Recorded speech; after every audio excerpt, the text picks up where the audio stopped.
Pronto, pessoal, na segunda aula a gente vai ver sobre a população brasileira, certo?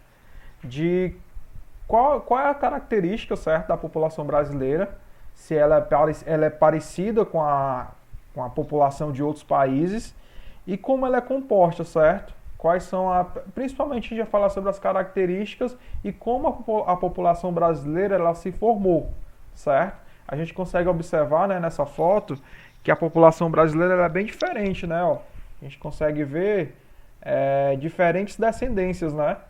Consegue ver que acima, as pessoas que estão aqui nessa parte de cima da fotografia têm uma descendência e tem uma etnia diferente da população das fotos aqui de baixo, né? Quer dizer que todas essas pessoas são brasileiras? Sim, todas elas são brasileiras. Vamos mudar aqui. Pronto. Como é que se deu a formação da população brasileira, certo? A população brasileira ela é bastante miscigenada, né? E isso ela vai ocorrer em razão da mistura de diversos grupos, certo? Diversas populações se misturaram ao longo desses 500 anos, né, de Brasil, que aconteceu. Aí são inúmeras as etnias que favorecem a formação do povo brasileiro, certo? Então isso quer dizer o quê? Que no Brasil, pessoal, tem diversas etnias, certo? Mas tem a base, certo? Tem a matriz, que é como se deu origem ao povo brasileiro. Por que eu digo que deu origem ao povo brasileiro?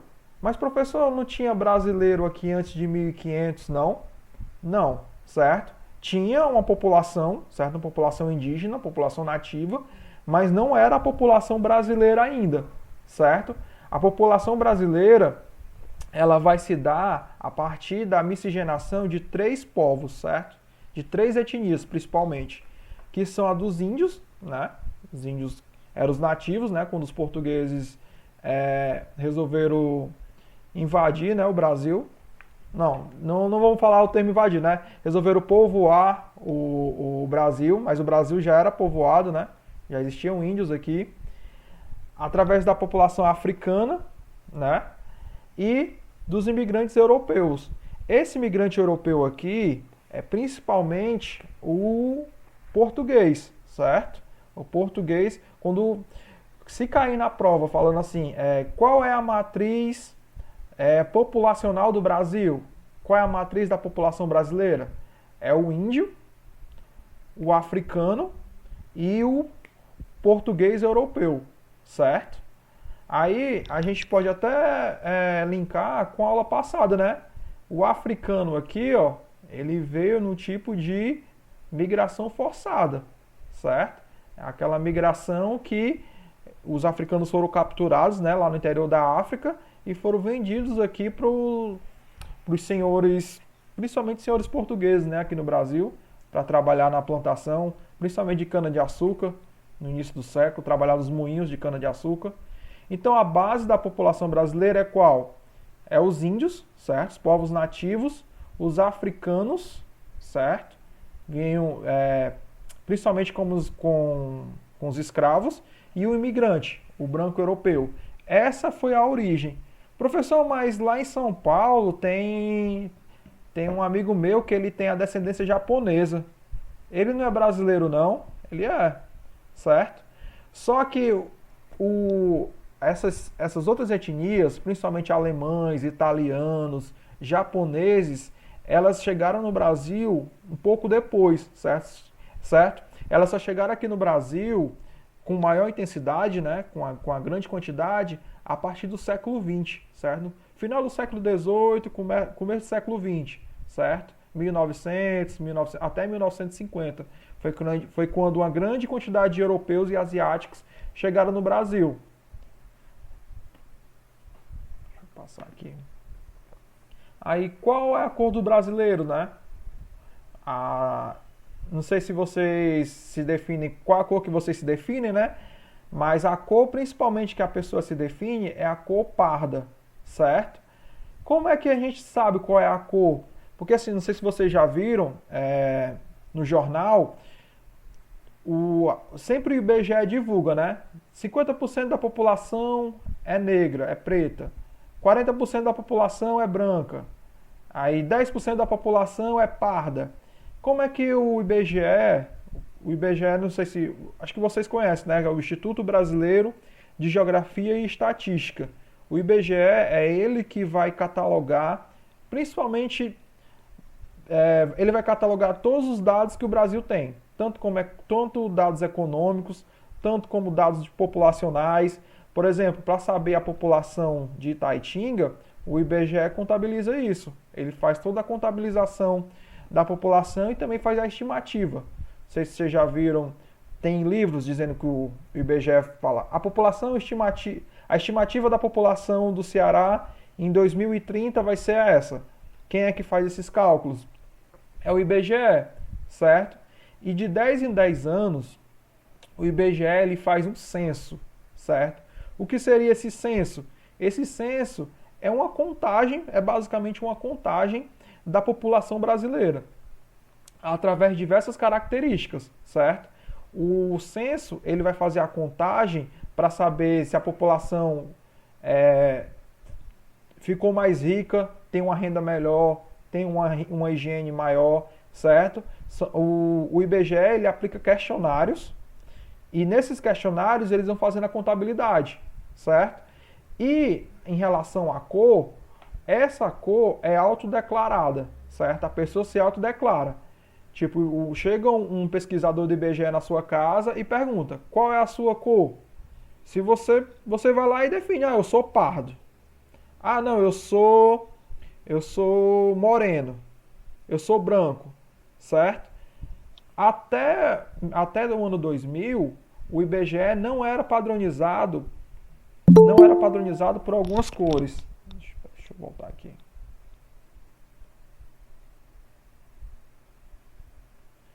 Certo, pessoal? Até o ano 2000, o IBGE ele não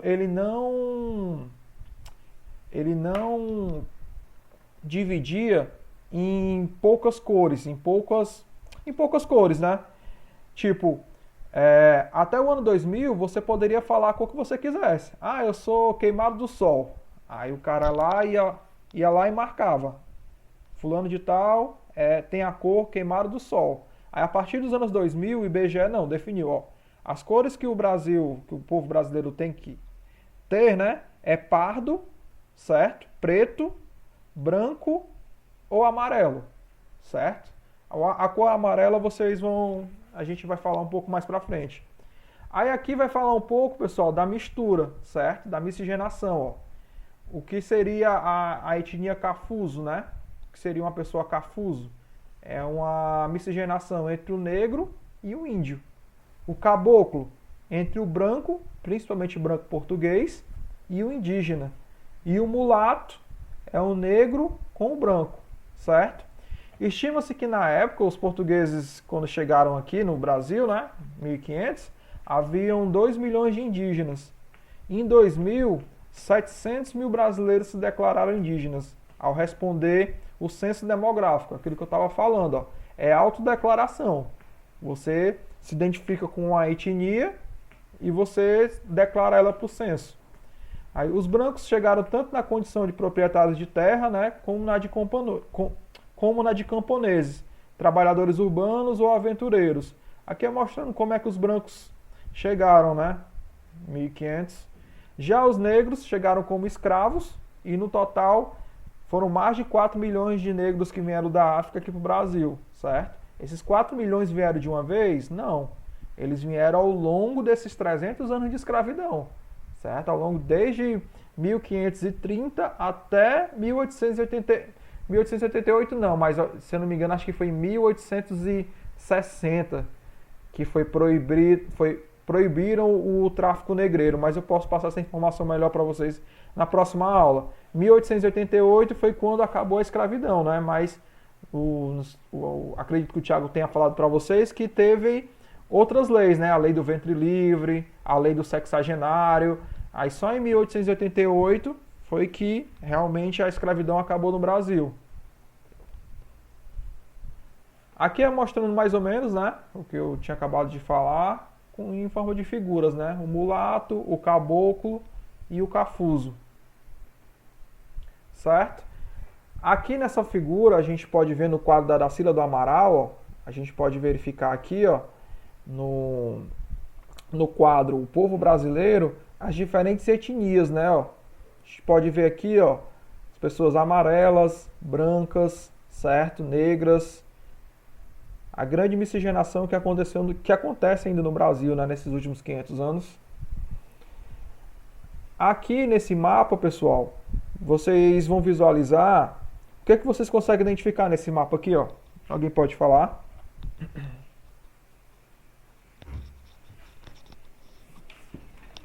Alguém pode falar o que vocês conseguem identificar? É um mapa bem simples, né? É o mapa de que país aí? Do Brasil. Do Brasil, né? Aí o que esse mapa está dizendo? Que tem tal quantidade de pessoa em tal estado, sei lá. Em cada região, né? Região. Isso. Isso aqui a gente chama de um mapa.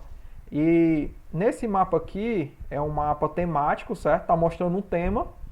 O tema desse mapa é a composição étnica do Brasil, né? Por regiões. Lá, quando vocês forem olhar mapas na prova do Enem, a primeira coisa que vocês têm que verificar é isso aqui, ó. Título, certo? O título já mata metade da questão, certo? Porque assim, quando você olha um mapa, dá a impressão que dá vontade de você só olhar aqui para a figura e não ler o que está ao redor dele. Se você não ler aqui o título, você não consegue identificar o que esse mapa quer mostrar para você. Então esse mapa aqui, ó, ele está mostrando a composição étnica, né, brasileira por regiões. Aí aqui, ó, o que ele vai mostrar? Aqui na região Nordeste, ó, a maioria das pessoas se declararam na etnia, ó, parda, certo? Na região Sudeste, a maioria das pessoas foram na etnia branca. Se vocês perceberem aqui também, ó, aqui uma certa parte se declarou amarelo e indígena. Vocês sabem dizer de qual etnia é a pessoa que se declara amarela? De que descendência ela é? Alguém sabe dizer?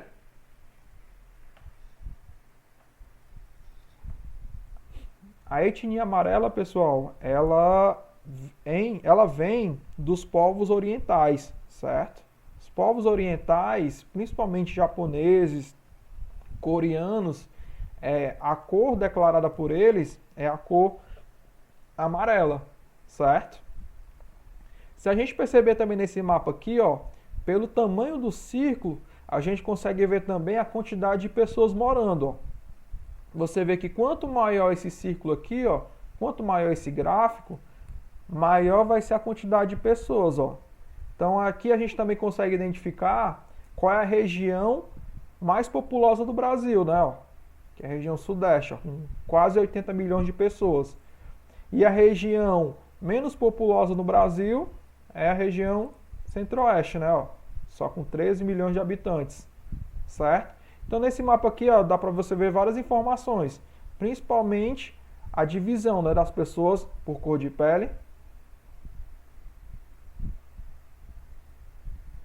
No Brasil, pessoal, nos anos, né, que o censo foi coletado, a gente consegue ver que a população branca, né, ela vem diminuindo, né? Isso, professor, então está nascendo mais negros que brancos? Não posso afirmar isso. Por quê? Porque isso aqui é autodeclarado, certo? Se você perceber aqui, ó, a população branca em 1950 era 61%, né, da população brasileira. Até 2009, ó, certo? O próximo censo era para ter sido em 2020, né? Mas, infelizmente, com essa pandemia não ocorreu. Foi adiado para o ano que vem. Mas a gente consegue ver aqui, ó, que a população branca, ao decorrer das décadas, as pessoas estão se autodeclarando menos, né? Menos branca. Parda está tendo um aumento, ó, de 26% para 42%, certo? População negra, ó, ela tem diminuído, ó. Ela diminuiu nos anos 80, 1996 também deu diminuída. Em 2009 aumentou um pouco, né? A população amarela, ela se manteve. E a população indígena, vocês estão vendo aqui que tem um traço, né? Será que em 1950 e 1980 não existiam mais índios? Vocês acham que não existiam mais índios? Não está aqui, ó. Será que acabou todos os índios? Aí em 96 surgiu mais. Viu, pessoal? Aqui, ó, tá dizendo aqui que não tem. Por quê? Porque até 1980, certo? Não foi nem 80, foi em 76, se eu não me engano. Foi 76 ou 77. Que existia uma lei que no Brasil não existiam mais índios. Simplesmente determinaram, não, no Brasil não existe mais índios. Aí a partir dos anos 80, com pesquisa, principalmente pesquisas universitárias, houve esse resgate da cultura indígena, certo? Principalmente aqui no Ceará, certo? O Ceará, o Pará, o Amazonas, que sempre teve uma população indígena, mas aqui está dizendo que não tem. Não, aqui no Brasil não tem. Será que os índios se autodeclararam ou será que ocorreu aqui? O que vocês acham?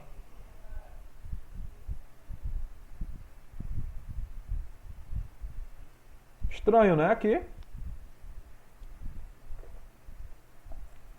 Aí, um outro motivo de ter essa miscigenação foi a escassez de mulheres brancas, certo? Que motivou a miscigenação dos primeiros... motivou, né, a primeira miscigenação registrada, desde os primeiros anos de colonização. Então, desde o início, eu queria, se a gente tivesse na aula presencial, eu ia até passar para vocês um vídeo que mostra um chefe de uma aldeia explicando como é que o português chegou aqui no Brasil, certo?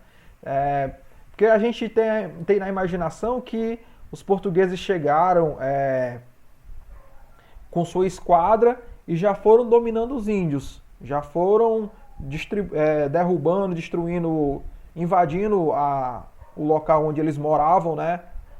Mas não foi bem assim. Como é que começou? Começou com pessoas doentes que estavam nessas caravelas, porque passaram muitos meses no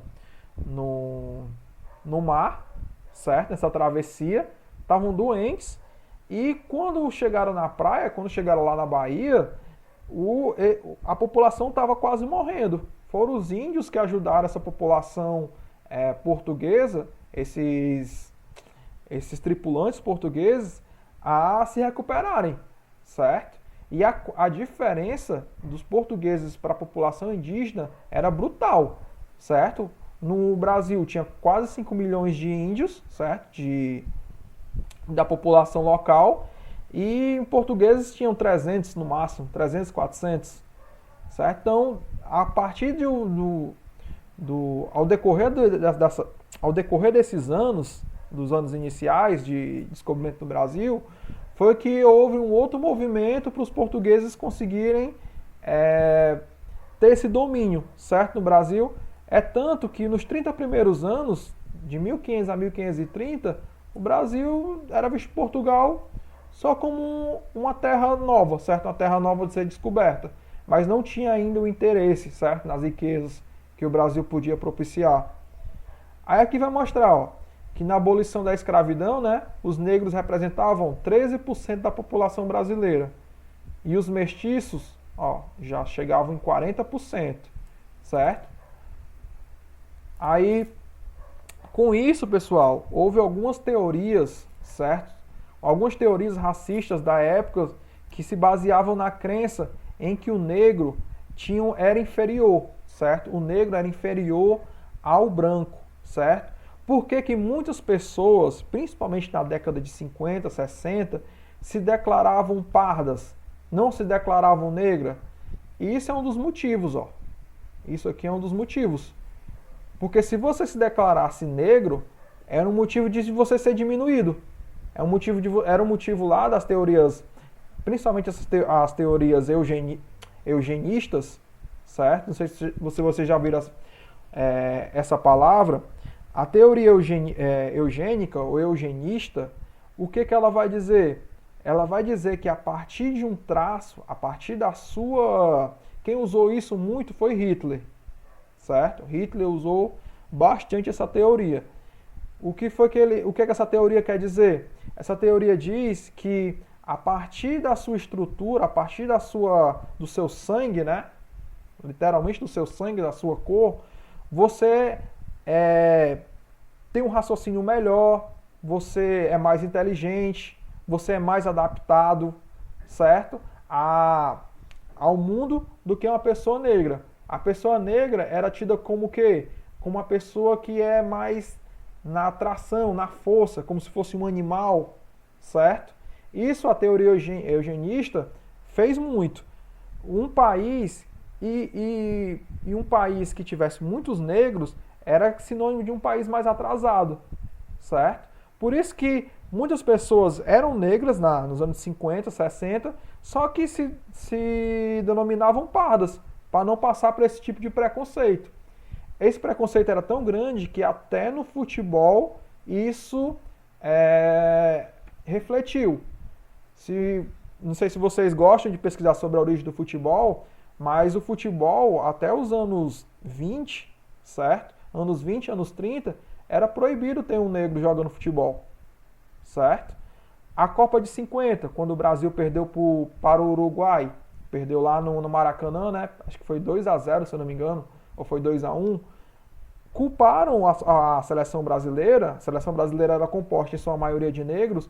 Culparam dizendo que que o time brasileiro era um time que não tinha, como é que eu posso dizer?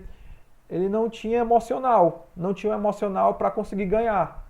Só em 58 que isso mudou, certo? Quando o Brasil conquistou a primeira Copa. Mas para você ver como era grande, né, a discriminação. Outro motivo de uma discriminação grande aqui no Brasil foi quando houve a libertação dos escravos, certo?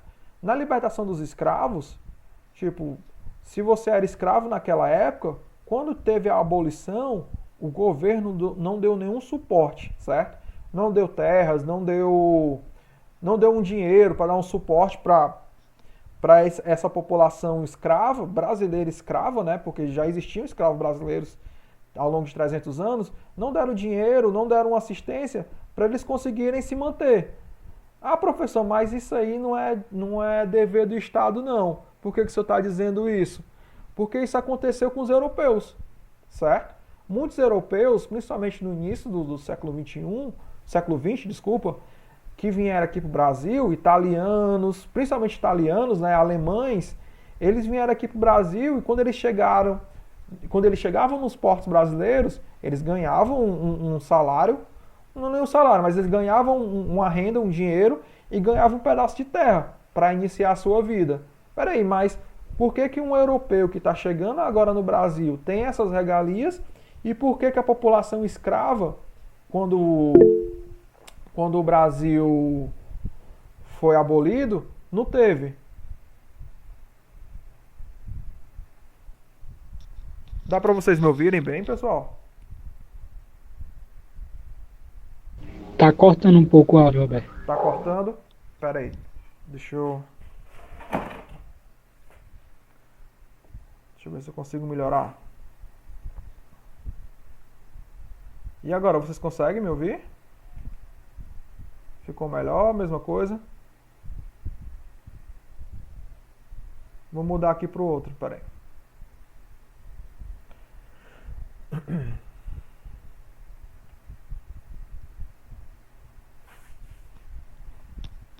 E agora, pessoal, melhorou?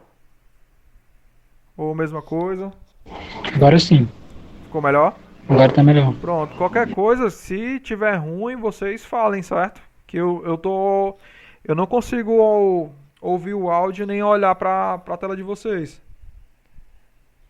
Mas vocês conseguiram entender o que eu falei aqui da escassez, das teorias? As teorias racistas. Certo? Sim. Pronto, é até interessante vocês pesquisarem depois. Quem utilizou muito isso daqui, como eu tinha falado, foi o Hitler, né? O Hitler, ele tinha o ideal lá da raça pura, né? A raça ariana. E todos que não eram não tinha essa raça pura, eram inferiores, né? Eram pessoas inferiores. E no Brasil, não sei se vocês conseguem perceber, mas aqui no Brasil existe, certo? Existe preconceito, existe o racismo estrutural é grande, mas não é tão intenso como é nos Estados Unidos. Nos Estados Unidos, a miscigenação, a colonização nos Estados Unidos já foi diferente, né? Da colonização brasileira, mas a miscigenação nos Estados Unidos, ela não foi tão grande como foi no Brasil, certo? E se você observar, lá nos Estados Unidos, esse racismo, ele é mais nas caras, ele é mais, como é que eu posso dizer? Ele é mais visto, ele não é tão... Aqui no Brasil existe racismo? Existe. Só que o racismo daqui não é um racismo velado. Não sei se vocês já passaram na pele. Alguém quer falar? Não sei se vocês já passaram na pele, eu já, né? De entrar num shopping e o segurança ficar ali seguindo. Não sei se isso já aconteceu com vocês. Mas comigo... Já no mercantil. Já aconteceu contigo também, né, Clécio? Comigo, desde sempre. Eu entrava num shopping e o segurança tava lá me seguindo. Eu até achava estranho. Tinha épocas que eu ficava brincando com ele, o segurança, porque ele achava que eu ia, sei lá, roubar alguma coisa, só pela minha cor. E é tão interessante que, professor, mas isso aí é coincidência, o segurança ele tá lá para ver todo mundo. Mas quando eu entrava com uma pessoa branca, isso não acontecia. Se eu entrava sozinho, mas vamos lá, pessoal. Certo? Aí a democracia racial, certo? E a miscigenação evitou esse confronto que tem entre negros e brancos, o que aconteceu nos Estados Unidos, né? Se vocês quiserem depois, não sei se o Thiago fala para vocês sobre a história dos Estados Unidos, mas o confronto lá racial foi bastante grande. Há tanto, certo, de a população ser dividida em tudo. A população negra e a população branca não sentava no mesmo lugar do ônibus, a população negra sentava na parte de trás do ônibus. O banheiro era diferente, o banheiro para brancos e o banheiro para negros, certo? Isso só mudou lá com Martin Luther King, né, que lutava pela igualdade nos anos 60, mas aí a gente pode ver depois sobre isso. Certo? Aí no século XX, teve um crescimento, né, da população. Não sei se vocês lembram lá na aula no segundo bimestre, que a gente falou, né, sobre quais foram os fatores que a população brasileira aumentou, né? Por que ela aumentou tanto no século XX, de 1900 até 1990, certo? Aí teve as altas taxas de natalidade e a diminuição das taxas de mortalidades. Isso daqui é um dos principais, né? Um dos principais motivos, certo?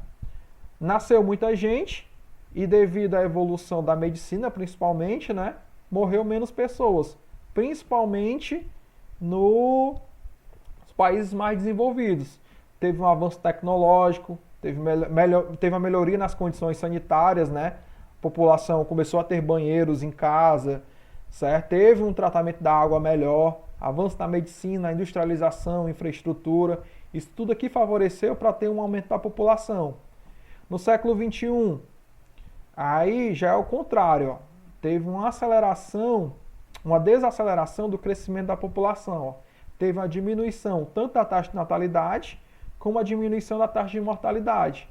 Aí vai falar qual foram os motivos, né? A maior participação da mulher no mercado de trabalho, o aumento da utilização de anticoncepcionais, certo? Se antes a mulher era mais vista como dona do lar, né, dona de casa, e estava para cuidar dos filhos, a partir do século XXI, metade do século XX para o século XXI, isso aqui já mudou, né? A mulher começou a ir a ter uma maior independência, certo? Teve um avanço tecnológico na área da medicina também, né, que sempre está evoluindo. e um aumento na qualidade de vida. E um maior controle de doenças. Não sei se vocês têm casos na família, mas há 30, 40 anos atrás, tinha crianças aqui no Ceará que morriam de diarreia, certo? Crianças de diarreia não tinha... a medicina era avançada nessa época, mas não chegava a todos os lugares. No interior do Ceará não existia um meio tecnológico para evitar que uma criança não morresse de diarreia. Hoje em dia, se a gente vê uma criança que morre de diarreia, além de ser muito difícil você conseguir de ter isso, a maioria das vezes ou foi por negligência da família ou por um outro fator. Mas atualmente é muito difícil uma criança morrer de diarreia. Já não era assim há 30, 40 anos atrás, né? Certo? E aqui vai mostrar um pouco da transição demográfica do povo brasileiro, ó. Certo? O Brasil em transição desde 1990, ó. A definição, ó, é o momento em que a queda da natalidade se tornou tão significativa que a faixa etária de um período passou a ser menor que o antecessor. Aqui vai mostrando a queda, né? E as causas. É mais ou menos o que o gráfico passado, que o slide passado estava mostrando para vocês, ó. Certo? As causas, né? Urbanização, modernização da economia, melhores condições de vida, alimentação, principalmente alimentação, remédios, assistência médica, certo? Não sei se vocês, claro que vocês já ouviram falar, né, do SUS, Sistema Único de Saúde. O SUS, por mais que o pessoal fale que os hospitais são sucateados no Brasil, que são mesmo, certo? Tem que melhorar mais ainda, mas o SUS ele veio para ter saúde para todos, certo? Outros países não têm o SUS, não tem esse Sistema Único de Saúde que a gente utiliza. Ah, professor, mas minha mãe ela faz ela vai querer fazer um exame pelo SUS, ela demora 3 meses na fila para fazer esse exame. É ruim? É ruim, porque 3 meses é bastante tempo para você fazer um exame. Mas, por outro lado, se não tivesse o SUS, nem esses 3 meses você tinha. Você tinha que pagar por esse exame, né? Que não existiria uma saúde pública ou um tratamento médico. Não seria... Tem hospitais particulares que tem um certo tratamento, tipo um tratamento de câncer. Se não tiver no hospital público, o SUS ele vai lá e banca o hospital particular, banca o seu tratamento para você ser tratado, certo? E todos esses fatores aqui, ó, vão favorecer o aumento da população brasileira, certo? Isso até 1990. De 1990 para cá, vai ter uma queda, certo? Tanto uma queda na população que nasce, como na população que morre. Ó, aqui vai dizer, ó, que nas décadas de 1950 e 1960, a maior parte dos países subdesenvolvidos registrou taxas elevadas de incremento populacional. O Brasil, pessoal, é um país o quê? Ele é desenvolvido ou é subdesenvolvido? O que vocês acham? Subdesenvolvido. Subdesenvolvido, né? Ele ainda está a caminho do desenvolvimento, né? O pessoal fala que o Brasil é o país do futuro, né? Futuro que parece que nunca chega, né? O Brasil é o país do amanhã, mas esse amanhã tá difícil chegar, né? Aí, desde da década de 70, a população brasileira cresce em um ritmo cada vez mais lento, certo? Então, como é que aconteceu o crescimento da população brasileira? Até 1900, a população brasileira ela crescia num ritmo mais devagar. Isso quer dizer que nascia pouca gente? Não.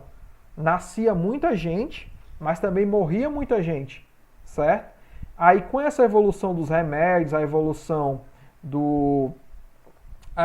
das cidades, saneamento básico, alimentos, começou a nascer muita gente e morrer menos pessoas. Então, o Brasil, ele deu um salto, certo, na população. Até 1960 e 70, quando a população, a mulher começou a participar mais do mercado de trabalho, teve o método o anticoncepcional, né, ele foi inventado e começou a ser usado, aí começou a nascer menos gente, certo? E também a morrer menos pessoas. Então isso vai ficar mais lento, certo? Então, nesses 70 anos, o Brasil deu uma população, cresceu muito a população, mas depois ela foi crescendo pouco, certo? Até aqui embaixo mostra que nos anos de 1960, cada brasileiro teve em média 6 filhos, certo? Até 1960. Em 1984, ó, o número médio de filhos já caiu bastante, ó. Certo? Já caiu para 3,4. E em 2006, ó, cada brasileiro teve em média 2 filhos. Olha a diferença, ó. Eu sempre pergunto nas turmas, né, quando eu estou nesse conteúdo, quantos irmãos cada um de vocês tiveram? Porque é interessante a gente ver, ó, tipo, eu tenho 2 irmãos, mas no caso, tios, a minha avó ela já teve mais filhos, né? Teve 6, 7. A gente acho que é comum na família de vocês de ter muitos tios, né? Mas irmãos, a gente tem 1, 2, no máximo, né?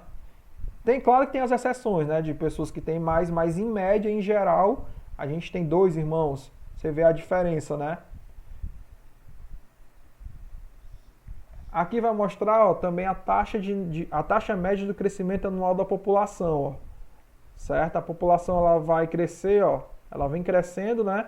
1940, 50, aí quando chega em 70, ó, ela já vai diminuindo, ó, de 60 para 70. Certo? Essa taxa aqui é a porcentagem que a população vai crescer no ano.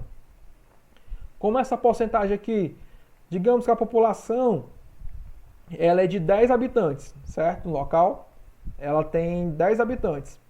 Aí ela cresceu 2,4%. Então ela cresceu, em média, 2 habitantes e meio, de 1940 para 1950. Em 1950 para 60, ela cresceu 3 habitantes, certo? Eu estou simplificando, certo? Essa porcentagem, pessoal. Aí aqui cresceu 2,9, aqui cresceu 2,5 habitantes. Aí ela começou a diminuir, ó. 2,5, 1,9, 1,6, 1,4, certo? Tem países, principalmente países europeus, que a população lá está decrescendo, certo? A população lá quer ter no máximo um filho. Então, se um casal tem um filho, só tem um filho, quer dizer que no futuro a população vai diminuir, né? Porque vai de 2 para 1. Aí essa pessoa se casa com a outra pessoa que só tem que é filho único também. Aí a população já vai diminuindo, certo? É tanto que tem incentivos, principalmente na Europa, para que as mulheres tenham mais filhos, certo? O governo ele dá um subsídio para ver se incentiva as mulheres a ter pelo menos 2 ou 3 filhos, para que a população não diminua tanto, certo? Aqui vai mostrar mais ou menos o que eu tinha falado lá naquela aula do segundo bimestre, ó, que após o final da Segunda Guerra Mundial, né, o Brasil vai ter uma desaceleração do crescimento populacional, com a queda na taxa de natalidade, né, bem como a diminuição na taxa de mortalidade, aumentando a expectativa de vida da população, certo? Aí tem os motivos, né, na natalidade, na mortalidade, o que houve, mas isso aqui a gente já discutiu.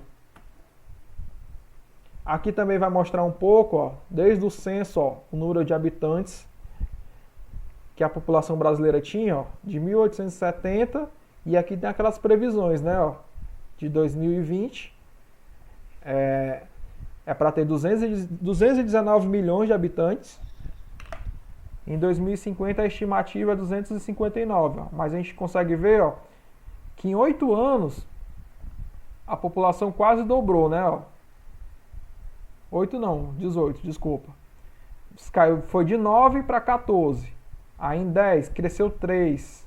Aí mais 10 anos cresceu 13. Aumentou em 13 milhões. Em 20 anos, 11. Aí em 1950, 10. Aí de 50 para 60, olha a quantidade, ó. Foi mais 19. Aí em 1970, de 60 para 70 cresceu mais 23 milhões, ó. Certo? consegue ver aqui a quantidade da população que aumentou, né? E a estimativa, né, de 2050. Aqui é mostrando o censo, né? Aquilo que eu falei para vocês da pesquisa. Mostra a população absoluta brasileira nos censos de 1872 a 2010. A gente consegue ver, ó, que essa curva aqui, ela é mais deitada, né? Ela é mais paralela, ó. Certo? Se tivesse um crescimento absurdo, essa curva aqui, ela seria mais na vertical. Ela seria mais paralela com o eixo Y, né? Que mostra um pouco da população rural e brasileira, rural e urbana, né? A inversão que teve, ó, a partir dos anos 70, o Brasil ele deixou de ser um país agrário, ó. A população brasileira, até os anos 60, a maioria, 55% da população vivia na área rural, certo? E 44% na área urbana. Nos anos 70, certo? Com a modernização, né? Revolução Industrial, que, principalmente nos anos 70, que teve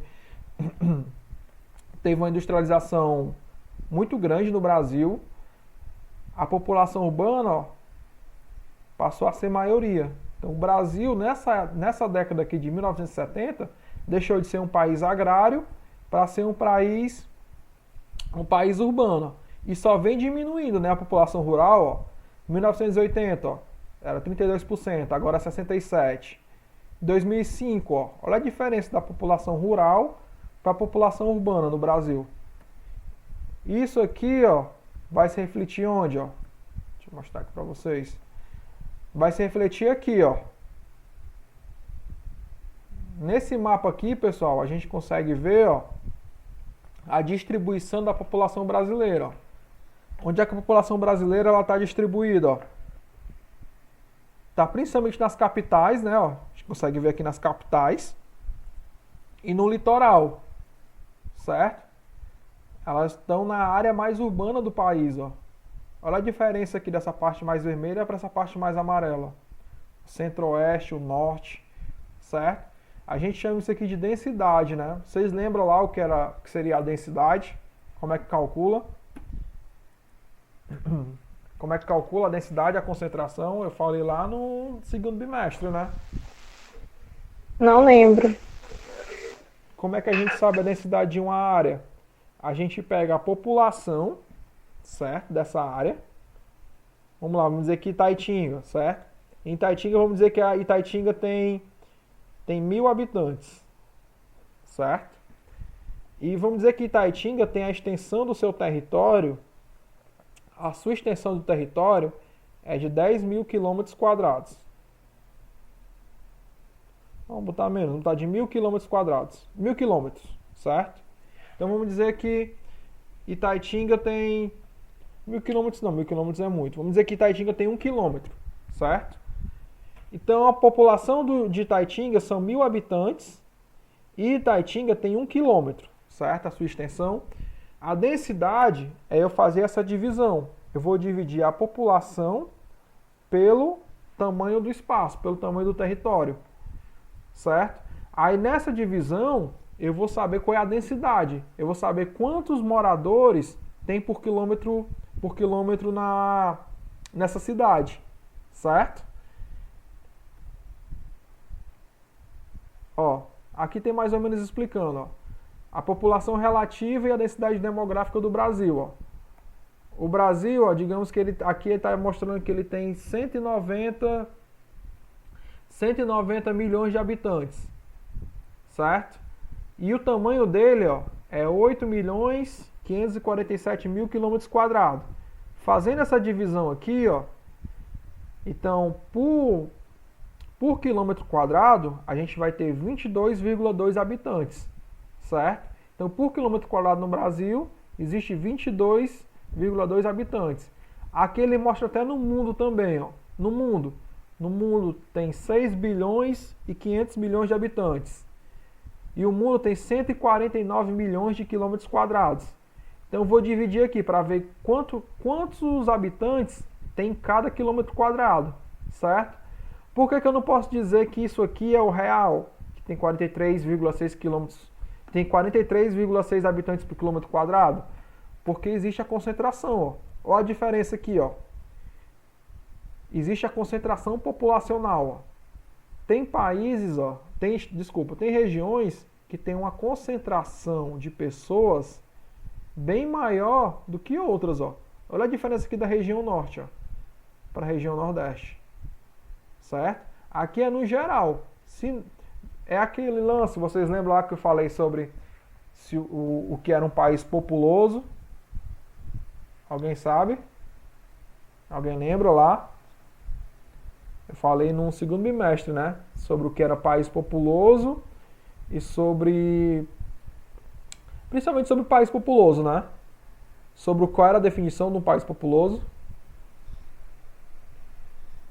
Aí aqui vai mostrar também, pessoal, ó, a densidade demográfica, as maiores do mundo, né? Ó, os países com a maior população absoluta, certo? Olha a diferença, ó. Aqui são os países com a maior população do mundo, certo? Primeiro a China, depois Índia, Estados Unidos, Indonésia e Brasil. Mas os países com a maior densidade demográfica, que é o maior número de habitantes por quilômetro quadrado, já não é mais a China, ó. Por quê? Porque a China tem uma população grande e também tem um território muito grande, né? Então, dividindo, ela só fica com 138,73 habitantes por quilômetro quadrado. Olha qual é o país que tem a maior densidade do mundo, ó. É Mônaco, né? Mônaco é o principado da França, certo? Ele fazia parte da França, mas há muito tempo ele se emancipou. É um principado, é um país, né? Olha a diferença, ó. Mônaco ele é pequeno e tem uma densidade grande e tem uma densidade populacional grande, certo? Ele é pequeno e tem muita gente morando nesse espaço pequeno. Singapura, ó. Olha a diferença, ó. É um espaço pequeno e muita gente morando. Olha o tamanho da densidade, ó. Certo? Olha a diferença do Canadá, ó. Só 3,3, né? O Canadá é um país imenso, né? Um dos 5 maiores do mundo em extensão territorial, só que a sua população ela é bem baixa, ó. Só 3,3 por quilômetro quadrado.